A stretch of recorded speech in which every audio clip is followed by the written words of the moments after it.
Assalamualaikum warahmatullahi wabarakatuh. Di sini saya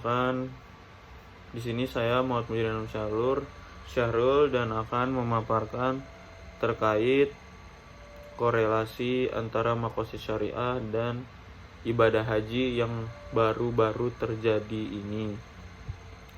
Jadi, pada pandemi COVID-19 yang menyebabkan perubahan ke dalam sejumlah hal, salah satunya adalah pembatalan haji pada tahun 2021.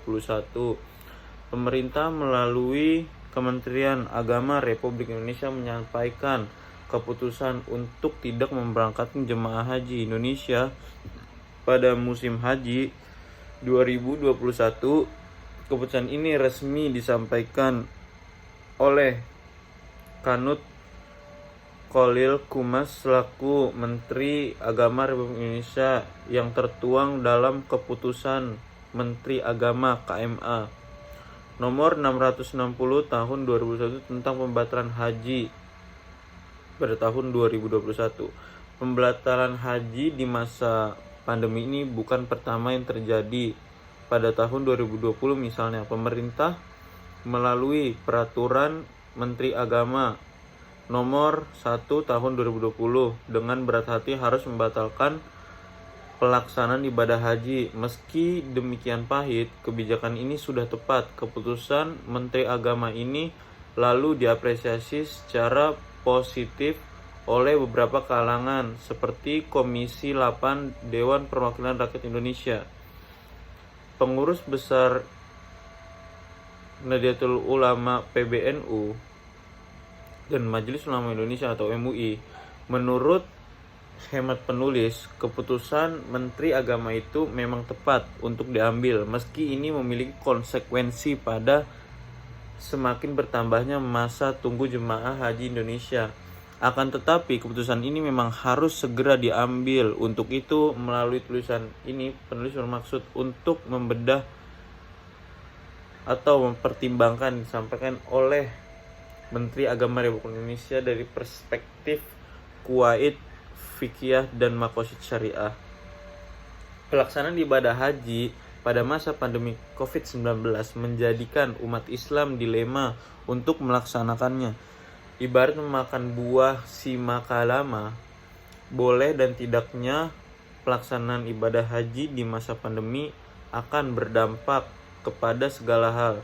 Bila tidak dilaksanakannya rukun Islam seseorang terpaksa harus ditunda, dan bila tetap melaksanakannya dikhawatirkan rantai penyebaran COVID-19 tidak akan terputus. Menyebut teks-teks dalam ajaran Islam menunjukkan bahwa sebuah syariat itu disebabkan oleh adanya ilat atau faktor penyebab ditetapkannya sebuah hukum. Dalam pandangan Asy-Syatibi, ternyata ilat hukum itu bermuara pada kemaslahatan manusia sendiri, baik secara global. Dalam Quran Surah Al-Anbiya ayat 107 maupun secara parsial di dalam Quran Surat Al-Madinah ayat 6. Oleh karenanya kemaslahatan manusia menjadi dasar sebuah hukum. Selanjutnya, agar lebih objektif menilai pertimbangan pembatalan ibadah haji selama masa pandemi COVID-19, kita perlu mendudukan kembali secara utuh pembatalan ibadah haji di masa COVID-19 dalam perspektif makosid syariah. Menurut Jaser Auda, makosid syariah adalah prinsip-prinsip yang menjadikan jawaban untuk pertanyaan-pertanyaan di atas dan sejenisnya tentang hukum Islam. Konsep makosid syariah sebenarnya telah dimulai dari masa Al-Juwaini yang terkenal dengan Imam Haramain dan oleh Imam Al-Ghazali, kemudian disusun secara sistematis oleh ahli usul fikih yaitu Imam Asy-Syatibi.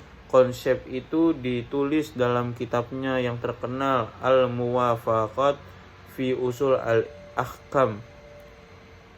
Khusus pada juz 2 yang beliau namakan Kitab Al-Maqasid. Untuk mewujudkan kemaslahatan, Asy-Syatibi kemudian membagi maqasid ke dalam 3 tingkatan, yaitu maqasid daruriyah, maqasid al-hijayah, dan maqasid tahsinat. Darurat artinya hukum ada demi kemaslahatan hamba yang jika tidak ada akan menimbulkan kerusakan, misalnya rukun Islam. Sementara hidayat maksudnya suatu yang dibutuhkan untuk menghilangkan kesempitan seperti ruksoh atau keringanan tidak berpuasa bagi orang sakit. Adapun tahsinat artinya sesuatu yang diambil untuk kebaikan kehidupan dan menghindari keburukan, semisal akhlak yang mulia, menghilangkan najis dan menutup aurat. Adapun duriyat menurut Al-Syatibi lebih rinci mencakup 5 tujuan, yaitu menjaga agama, menjaga jiwa, menjaga akal, menjaga keturunan, menjaga harta. Dalam konteks pelaksanaan ibadah haji merupakan bagian dari prinsip menjaga agama sebagaimana yang termaktub dalam Quran surat Ali Imran. Akan tetapi pada teknis penerapannya implementasi Quran surat Ali Imran ayat 97 di masa pandemi COVID-19 ternyata pelaksanaannya sangat berpotensi bertentangan dengan kesehatan dan keselamatan jemaah haji. Tentu kesehatan dan keselamatan atas jiwa manusia sebagai dari menjaga jiwa menjadi kebutuhan dan harus diprioritaskan dibanding dengan pelaksanaan haji itu sendiri. Kurang lebih seperti itu pemaparan dari saya. Wassalamualaikum warahmatullahi wabarakatuh.